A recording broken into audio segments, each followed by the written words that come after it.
Bosnia òun náà ní sọ̀rọ̀ I understand Islam dáadáa generally ni o over 90% tí wọn alùsùnà ni so ní level international standard tí wọ́n pè ní alùsùnà ó lè jẹ́ Sufi náà nínú alùsùnà ní Sufi wà nínú wọn ní Salafi wà nínú wọn ní alùsùnà tí wọ́n pè ní alùsùnà náà wà ní èdè ayé àwọn aláwa ń ṣàdáyàn rí láàrin àwa pé Salafi là wà alùsùnà tàwa tá ń pè àwa yìí àwa tá ń tẹ̀lé rí ni Sufi náà alùsùnà ni ìyẹn ni pé ẹ lè fi bẹ́ẹ̀ rí sí hà tó lọ títí àbáwọn ẹ̀yà mẹ́tọ̀ pé tí hàn jìnà pọ̀jù Sufi sì rèé ọmọ ìyá wa nítorí àjọgbà Kùránì kò takò Kùránì kò sì taka díìsì tẹ́ ẹ bá rí Sufi tó bá taka díìsì záàzùn kìí sí ìlànà tó kọ́mọ̀ ìlànà àwọn tí wọ́n máa ń wọgbó ni kápẹ́lá ní àwọn onímọ̀ lọ́mọ tẹ́ ń pè Sufi onímọ̀ àmọ́ aláìmọ̀ kan kò sí tẹ́lẹ̀ gbẹ́lẹ́nu ẹ̀ kódà aláìmọ̀ kan inú àwọn asúnà náà tó náà bá sọ̀rọ̀ báyà wò ẹ́rì pé rẹ̀ ti burú nínú alùsúnà ṣé inú alùsúnà kan ní àwọn kan ti jáde tó yẹ pé bó sóògùn wọn èlò síbí wọn èlàbọ́ wọn sì wọ mọ́tò ṣé àríwá kan àríwá náà ti jáde àríwá ní Boko Haram ti jáde yes bó tilẹ̀ yẹ pé Boko Haram yẹn iṣẹ́ ọwọ́ àwọn ọ̀tá Islam ni bẹ̀tà nígbà tí wọ́n ń sọ̀rọ̀ information kan lẹ́ẹ̀kan wọ́n ní àwọn Boko Haram yẹn wọ́n gé ṣòkòtò wọ́n fi rọ̀gbọ̀n lẹ̀ ká ní gé ṣòkòtò á ní fi rọ̀gbọ̀n lẹ̀ so mùsùlùmí tí ń bẹ ní ilẹ̀ Bosnia wọ́n láàkì Islamic understanding wọ́n àlágbọ̀yé àwọn mùsùlùmí ni wọ́n sì gbà pé mùsùlùmí láwọn so nítorí ara bí wọ́n ṣe jìnà sí Muslim world yẹn wọ́n hàn lára ọ wà ní nǹkan tó affect wọn fún wọn lẹ́kọ̀ọ́ tó bẹ̀ bí o bá ṣe rí náà ṣé bẹ́ẹ̀ kọ́ majority wọn lẹ́kọ̀ọ́ àwọn tí sábà máa ń lẹ́kọ̀ọ́ nú wọn bí àwọn tó lọ sílẹ̀ Lárúbáwá lọ kẹ́kọ̀ọ́ wá tí wọ́n bá ti wá dé tí wọ́n bá fi ń ṣe máàmù àwọn eré àlú yẹn Islam wọn yàtọ̀ tọ́lọ́rọ̀ tó yẹ máa sọ ẹ̀yọ́ òrìjẹ́ tẹ́tẹ́ bọ́ tako Islam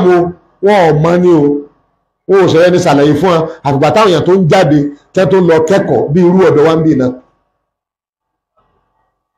ẹlẹ́ẹ̀kẹta wọ́n à ní ìjókòó àbí ká sọ pé ìṣesúsàn tó tó darí wọn bèlè ń ta sí pé yóò gbìjà wọn tó tó ni o ìgbà tí ìyà dé ni wọ́n tó dálẹ̀ ìgbà tí wọ́n pa wọ́n náà tó rí pé ẹja serious ìjókòó ìkápẹ́ bá ní tó represent gbogbo ìlú tí mùsùlùmí wà àti local government tí mùsùlùmí wà àti area tí mùsùlùmí wà òun yóò ti mọ̀ṣòro tí ó ní kó tó di pé lá ogun lọ yóò ti mọ̀ sọ́ọ̀fù àbí òun sì rèé bí ò tí líǹkì máa aráàta Islamic tí wàhálà bá dé aráàta ọ̀bá tètè líǹkì mọ́ torí wọ́n ti mọ̀ pọ́sà bẹ́ẹ̀bẹ̀wò kọ̀bá ó bá ti gbé fáìlì ẹ̀ dé Saudi kọ́bọ̀ ti gbé dé Qatar kọ́bọ̀ ti gbé dé gbá bẹ̀ẹ̀ tó sàyẹ̀ sí sàbí wọ́n ní gidi kankan òun kálukú kan sẹ́ni Islam rẹ̀ ládùúgbò rẹ̀ ní mosque ẹ̀ alákàṣe wọn ní mosque wọ́n sì mọ́ belong sí mosque ó di mélòó ẹmẹ́gbàgbé tí wọ́n sọ ohun kí aláọ̀kọ́ wọ́n jìnà sí Muslim world ẹlẹ́ẹ̀kejì wọ́n jìnà sẹ́kù ẹ̀sìn àgbọ̀yí tí wọ́n ní ó kéré ẹlẹ́ẹ̀kẹta wọ́n ní nǹkan kan tó kó wọn jọ tó lè gbìjà wọn òun kálukú ń ṣe Islam rẹ̀ ń bá mú ẹgbọ́mílẹ́sùn nígbà bó bá ṣe rí ni. Number 4 wọn ìyàtọ̀ jẹ wọ́n jù nígbà tí wọ́n fẹ́ máa decide tá àti yà lọ wọ́n ní political system tó represent tiwọn ṣe pé a ti rí Christian wọ́n fẹ́ràn kọ̀ ìṣọ̀kan wọn òun náà ni ó represent political kí ni o system wọn torí pé ìjọba ò lè recognize individual kọ́ wá máa kí individual máa ìjọba ò treat individual àpapọ̀ ní mọ́sẹ̀ kí ni o ìjókòó á ní ìjókòó àpapọ̀ tíjọba sọ pé òun fẹ́ fi sẹ́rẹ́ ó tó ń bá ti rí òtún láàrín mùsùlùmí tó bá rí ti Christian ẹ̀gbọ́n mi yé tó bá rí ti Christian kì í rí ti Muslim ò ní political institution kankan tó represent wọn wọ́n sì ní personality tó nìkan ọmọ tí ó máa act bí kí ni o political system tí ó máa ṣiṣẹ́ bí ìgbà pò ní ẹrẹ́ wọ́n wẹ́ àwọn ló sì pọ̀ jù wà láàrín lọ́pọ̀ jù bẹ̀tà Christian wọ́n wà well organized wọ́n sì ní political institution tí represent wọn torí tá a bá ti fẹ́ ya tí wọn bá ti rí political system mú ti wá ó lè mọ́pẹ̀lá rẹ̀ ní political party àbí group bẹ̀kẹ́ rí pé ọ̀rọ̀ ta fẹ́ sọ nípa bá ṣe darí ìlú yìí bá àbá rí àwọn ìjókòó yìí ẹ ti yọ mùsùlùmí lẹ́gbẹ̀ẹ́ ọ̀rọ̀ táwọn Christian bá lọ méjì àpapọ̀ tí wọ́n bá gbé dé náà wọ́n ó fi ránṣẹ́ sí mọ́sálásí àtàdúgbò wọ́n ní kẹ̀kẹ́ tó ń sọ pé wá o bẹ́ẹ̀ bá pe àwa táwa jẹ́ Christian ẹ pe àwọn Muslim náà o bọ́dì tẹ́sì pèrè gbogbo bọ́dì tí a lè ní mẹ́wọ̀n kò sí kan tó gbẹnu wọn sọ so no political activities no political institution àbí representative kò sì sí personality gidi. Now in Yorùbá land ní ọkọ̀ Islam ta ló represent wa politically àwòrán nílẹ̀ Yorùbá débi yí pé gọ́ọ̀nà márùn-ún yàtọ̀ sítọ̀sún tọ́lọ́rọ̀ nú inú gọ́ọ̀nà mẹ́fà nílẹ̀ Káàárọ̀ Oòjíire yàtọ̀ sítọ̀sún tọ́lọ́rọ̀ nú gọ́ọ̀nà márùn-ún sùọ́ dáadáa tí ọ̀lọ́rọ̀ nú ọ̀lọ́rọ̀ kankan nú Christian ni wọ́n ta ní ń gbẹnu wá sọ tó lè sọ fún wọn pé ẹ máa pẹ́ tí wọ́n recognize ẹ̀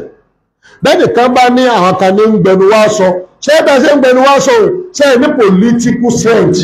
tẹ́ ẹ fi lè bá wa béèrè ẹ̀tọ́ wa politically dìbò yẹn sọ̀rọ̀ ẹ̀ tí àwọn gómìnà márààrún àbí mẹ́fẹ̀ẹ̀fà tí wọ́n bá present Christian fún election mẹ́ta tó dì ní state by state Christian náà ni ó tó máa continue lọ kò sẹ́ni tó lè stop wọn pé àwa náà ní interest ẹ bá ní pé ibi a bá ti jẹ́ mú majority bẹ́ẹ̀ bá ti mú Muslim gómìnà rẹ̀ majority ni a lọ sùn láà mùsùlùmí and majority gómìnà wa gbọ́dọ̀ jẹ́ Muslim lọ́rọ̀ fún wa níbi gómìnà wa ti sìn nípínlẹ̀ Ọ̀ṣun